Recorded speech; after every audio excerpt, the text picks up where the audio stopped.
fin de votre exercice comptable, vous allez faire un bouclement comptable, c'est-à-dire que tous les comptes de charges et profits doivent être remis à zéro, en principe au 31 décembre, si l'exercice comptable est une année civile, mais s'il y avait des exercices trimestriels, ça pourrait être plus souvent.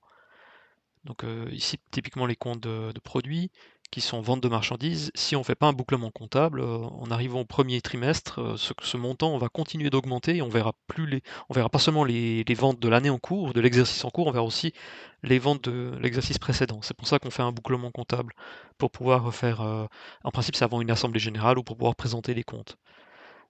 Normalement, pour ça, il faut faire des écritures qui vont solder chaque compte de charge et chaque compte de profit.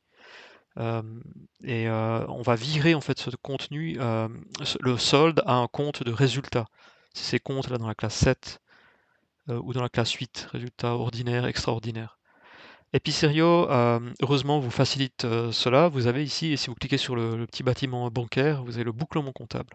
Ça vous ouvre une fenêtre où vous pouvez saisir la date de bouclement. Par défaut, c'est le 31 décembre de l'année qui précède. Le bouclement, bien sûr, ne peut être fait que dans le passé.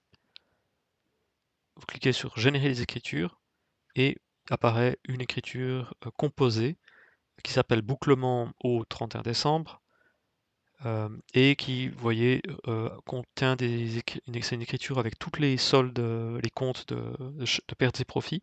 Ils sont tous bouclés de telle sorte que leur solde soit zéro.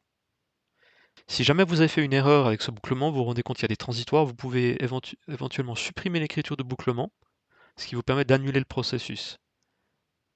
Et après, vous pouvez très facilement refaire une fois que vous avez saisi les transitoires, vous recevez encore des factures peut-être pour l'année précédente, vous pouvez ensuite refaire le bouclement comptable.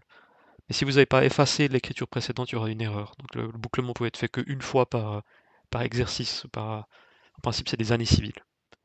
J'espère que vous avez apprécié cette vidéo et n'hésitez pas à regarder les autres vidéos.